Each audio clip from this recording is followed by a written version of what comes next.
प्रदेश के विषय हैं वो भी आपके ध्यान में लाना चाहता हूं। भारतीय जनता पार्टी हमेशा किसानों के हितों में अपनी बात करती रही है और आगे बढ़ती रही है। जयराम जी की सरकार थी, MIS में हमने सेब खरीदा। पहले तो ने सेब खरीदा नहीं, हालत ये आ गई कि लोगों को नदी में फेंकना पड़ गया, वो भी आपने देखा। लेकिन उसके बाद सेब खरीद के जब HPMC और हिमफेड को गया, जब हमारी सरकार पिछली बार थी तो जयराम जी पूरे किसानों का जो MIS का पैसा था उसकी पूरा भुगतान करके गए थे।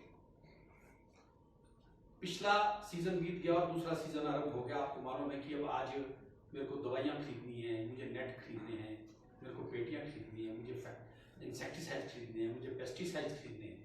80 करोड़ रुपया आज भी HPMC का किसानों का पेंडिंग है, सरकार ने नहीं दिया। हमारा आरोप 80 crore rupees which is still pending, which the present government has not paid to the farmers.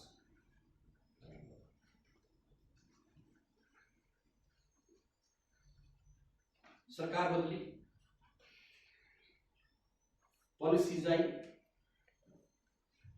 इससे पहले जयराम जी की सरकार थी, पूरे प्रदेश में मार्केटिंग के लिए मंडियां बनाने का काम बड़े लार्ज स्केल पर हुआ। इसका उदाहरण माननीय नरेश जी हमारे बीच बैठे, ये किन्नौर शिमला के मार्केटिंग मंडी मध्यस्थता कमेटी के चेयरमैन थे।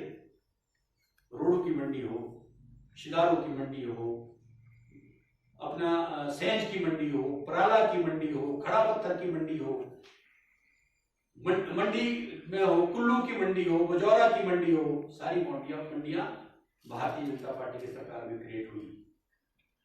और उसके बाद पूरी एक सरकार बीत गई। मेरा आरोप है कि एक भी मंडी का शिलान्यास या उद्घाटन इस 1.5 साल में ये कर पाए हैं क्या? नहीं।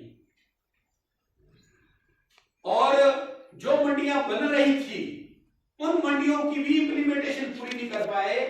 और पीड़ा तो मित्रों तब हुई कि जब बचे कुचे पैसे नेशनल हॉर्टिकल्चर मिशन के तहत उन मंडियों को स्ट्रेंथन करने के लिए जो किसी वजह से 2, 4, 5, 10 करोड़ रुपए बचा था, उस पैसे से विदेश टूर की योजना बना डाली।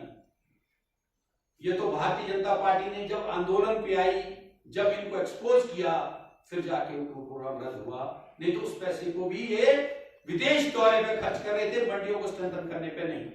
ये हमारा आरोप। इसके बाद खाली मंडियां ही नहीं बनाई, मेजोरिटी लोग यहाँ पे भी जो प्रेस के हमारे मित्र हैं वो सब सेब पैदा करने वाले लोग हैं। इट इज नॉट इंपॉर्टेंट कि हम सेब पैदा करते हैं, मार्केट करते हैं। इंपॉर्टेंट ये है कि क्या हम उन सेबों को प्रोसेस भी करते हैं क्या? जब हम सेबों को प्रोसेस करने का पहला यूनिट दौलत राम चौहान जी ने परमाणु में लगाया, सरकार कांग्रेस की आई, उसके बाद सारे समय ये सत्ता में रहे, इन्होंने उसके बाद कोई दूसरा यूनिट स्थापित नहीं किया। ठाकुर जयराम जी ने पराला में बाकायदा न्यू प्रोसेसिंग प्लांट लगाया, उसको ऑपरेशनल किया। और मित्रों, मैं एक बहुत इंपॉर्टेंट बात आपसे शेयर करना चाहता हूं। आज इतना समय हो गया, साइंस और टेक्नोलॉजी एडवांस हुई, हम और आप आगे बढ़े, हम प्रोसेसिंग प्लांट की बात करते रहे। और परमाणु में जब हम सेब को प्रोसेस करते थे, प्रोसेस करने के बाद उसका जो पल्प होता था, उस पल्प को नाले में फेंका जाता था, सड़ान होती थी, गंध होता था। हमारे टाइम में पहले बरागटा जी जब मंत्री रहे तो प्रयास ये किया कि उसकी ऑर्गेनिक खाद बनाई जाए, लेकिन उससे भी आगे जयराम जी ने 2 कदम आगे चल करके योजना बनाई। वो था जो हमारा बचा हुआ पल्प होता है मित्रों, उससे पेक्टिन बनता है। पेक्टिन क्या है? पेक्टिन है जो जैम और जेली को कॉन्ट्रैक्ट करने के लिए यूज होता है, उसको पेक्टिन बोलते हैं। और देश का 90% पेक्टिन चाइना से इंपोर्ट होता है।